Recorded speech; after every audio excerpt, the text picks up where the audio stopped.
Hi అండి, అందరికీ నమస్కారం. ఈరోజు దోశ వేద్దామండి. దోశ అంటే ఎప్పుడూ బియ్యంతో దోశ తినొద్దండి.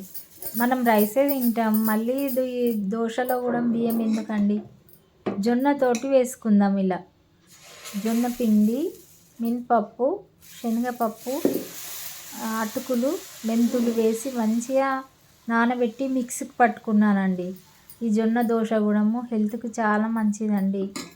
మన పెద్దవాళ్ళు జొన్న రొట్టె తినేవాళ్ళు. మనకు జొన్న రొట్టె సరిగా చేయరాదు కాబట్టి ఇలా చేసుకొని తినండి, చాలా మంచిది హెల్త్కి.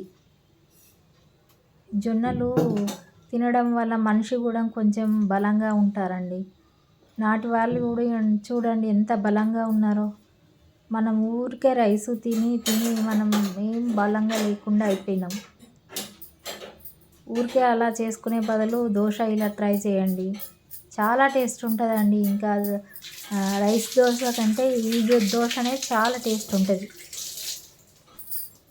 సన్నని మంట పైన ఇలా మంచిగా కాలనియాలండి.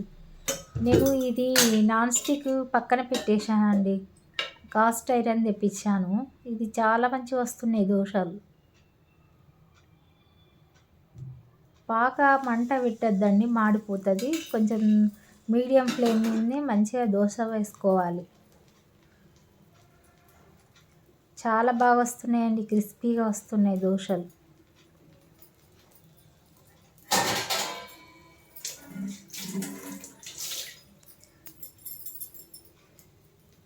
చూడండి ఎంత మంచిగా కాలుతుందో.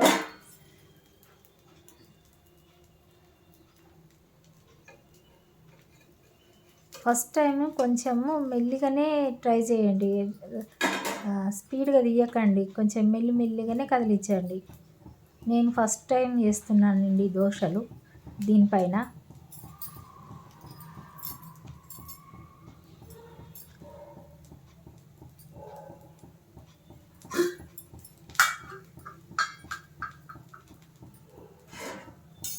దీనికి పల్లి చట్నీ చాలా బాగుంటుందండి. ఎంత బాగా వచ్చినాయో నేను ఒకసారి చేసి చూసిన. చూడండి ఇలా మెల్లిగా తీసుకోవాలి.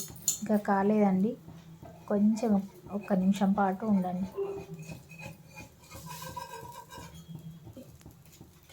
మన పిల్లలకు కూడా రైస్ దోశలు పెట్టే బదులు ఇది పెట్టి చూడండి, పిల్లలు కూడా మంచిగా బలంగా ఉంటారు. ఏం లేదండి, కొన్ని చిట్కాలు పాటించడం వల్ల హెల్త్ కూడా మంచిగా కాపాడుకుంటాం. ఫ్రై చేసినవి, ఆయిల్లో ఫ్రై చేసినవి తినే బదులు ఇలా మంచి ఫుడ్ తీసుకోవడం వల్ల కూడా మనం మంచిగా ఆరోగ్యంగా ఉంటామండి. ఆయిల్ ఫుడ్ కూడా పిల్లలకి ఎక్కువ పెట్టద్దు, ఇలా దోశలు వేసియండి, చాలా మంచిది హెల్త్కి కూడా. నాటి వాళ్ళు చూడండి 80-90 ఏళ్ళు బ్రతికిండ్రు, మనమేమో ఇప్పుడు 40-50 వరకే కూడా ఉండలేకపోతున్నాం. మన ఫుడ్డేనండి మనకి అనారోగ్యం తెచ్చేది. ఏం లేదండి, మన చేతుల్లో ఉంది. మనం మంచిగా ఇలా చేసుకొని తిందాం, ఆరోగ్యంగా ఉందాం. దీనికి పల్లి చట్నీ చేసిన అండి. పల్లి చట్నీ తాలింపు వేసి ఇలా చేసుకుంటే చాలా టేస్ట్ ఉంటుందండి. మీరు కూడా ఒకసారి ఇలా చేసి నాకు కామెంట్ సెక్షన్లో కామెంట్ చేయండి. Thank you. ప్లీజ్ సబ్స్క్రైబ్ చేసుకోండి.